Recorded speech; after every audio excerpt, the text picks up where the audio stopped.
Assalamualaikum warahmatullahi wabarakatuh. Alhamdulillahirabbil alamin. Wassalatu wassalamu ala sayyidina Muhammadin wa ala alihi wa sahbihi ajma'in, amma ba'du. Ashabul afiyah yang dirahmati oleh Allah Subhanahu wa taala. Banyak dari kita yang ingin menjadi lebih baik, ingin berubah, ingin sesuatu yang lebih baik untuk masa depan. Banyak dari kita yang rajin ibadah, rajin membaca Al-Quran, rajin beramal soleh, terus menerus untuk menjadi lebih baik. Tapi dalam prosesnya banyak amal-amal soleh yang kita lakukan itu berhenti di tengah jalan. Terkadang kita sudah semangat di awal, tapi di tengah jalan kita berhenti. Atau udah semangat ikut kajian, lalu tiba-tiba pelan-pelan menghilang. Lalu ada yang semangat sekali sholat malam, tapi hanya 2 atau 3 malam hari saja. Dan paling penting adalah pada saat ini atau saat Ramadan, kita semangat saat Ramadan, tapi setelah Ramadan, ibadah-ibadah yang biasa kita lakukan di Ramadan itu mulai berkurang.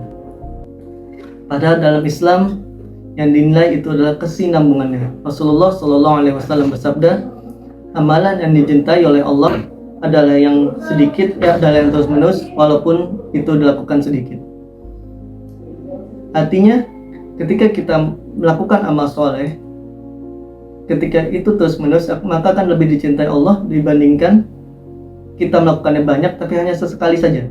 Misal, ketika kita membaca Al-Quran sehalaman sehari, itu lebih baik daripada 1 juz kita membaca dalam 1 hari, habis itu kita tidak membacanya lagi.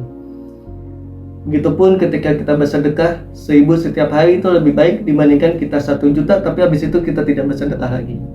Ataupun ketika sholat duha, walaupun hanya 2 rakaat tapi setiap hari, itu lebih baik dibandingkan kita melakukannya 8 rakaat tapi hanya 1 hari itu saja. Allah Subhanahu wa taala pun berfirman dalam Al-Quran surat Fussilat ayat 30, innalladzi naqalu Rabbunallahu tsumma istaqamu tatanazzalu alaihimul malaikatu alla takhafu wa la tahzanu wa abshiru bil jannati allati kuntum tu'adun. Yang artinya, sesungguhnya orang-orang yang berkata Tuhan kami adalah Allah, kemudian mereka meneguhkan pendirian atau istiqomah, maka malaikat akan turun kepada mereka dengan mengatakan, janganlah kamu takut dan janganlah kamu bersedih hati, dan bergembira dengan surga yang dijanjikan kepadamu. Amal soleh itu harus dibiasakan, sebab yang membuat seseorang mulia di sisi Allah adalah mampu bertahan di atas kebaikan itu. Tidak hanya pada saat hari ini, tapi di saat-saat berikutnya. Ashabul afiyah yang dirahmati oleh Allah, ada sebuah kisah dari seorang ulama yang bernama Ibnu Hajar. Beliau terkenal atas kisahnya bahwa di saat mudanya ketika beliau sedang sulit dalam menuntut ilmu, beliau menemukan bahwa suatu batu yang sangat keras dapat berlubang oleh air yang menetes terus-menerus. Kesinambungan air yang padahal air itu lemah dan lembut, halus dan tidak keras, itu dapat menghancurkan batu hingga melubanginya jika dilakukan terus-menerus. Tetapi tidak dengan air yang sebanyak ember atau gayung yang disiram ke atas batu tersebut. Itu tidak dapat melubangi air tersebut. Tidak dapat melubangi batu tersebut. Tetapi air yang menetes terus-menerus dapat melubangi batu tersebut.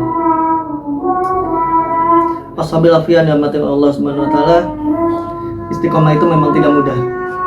Tetapi janganlah kita menyerah. Rasa malas pasti akan datang. Perasaan turunnya iman itu pasti juga datang. Kadang kita jatuh, kadang kita lalai, tetapi bukan itu yang penting. Yang penting adalah kita kembali di saat kita terjatuh, kembali di saat kita lalai, dan terus maju walaupun itu sulit. Jika hari ini tidak bisa membaca Al-Quran dalam waktu yang lama, mungkin tidak bisa sejuz sehari, mungkin cobalah 1 halaman sehari. Jika tidak bisa sholat malam sepanjang malam, maka cobalah sholat malam hanya sebentar saja. Jika tidak bisa melakukan kebaikan dalam jumlah yang besar, lakukanlah dalam jumlah yang kecil. Jangan sampai kita termakan hasutan setan yang membisikkan kepada kita kalau tidak sempurna maka mending gak usah sama sekali. Jangan seperti itu. Walaupun kita tertatih-tatih, walaupun itu sulit, berjuanglah dan bersabarlah di atas kebaikan tersebut. Wassalamualaikum warahmatullahi Allah Subhanahu wa taala. Ya, semoga Allah dapat menjadikan kita sebagai hamba-hambanya yang istiqomah di dalam kebaikan dan terus berada dalam bimbingan Allah Subhanahu wa taala. Terima kasih. Wassalamualaikum warahmatullahi wabarakatuh.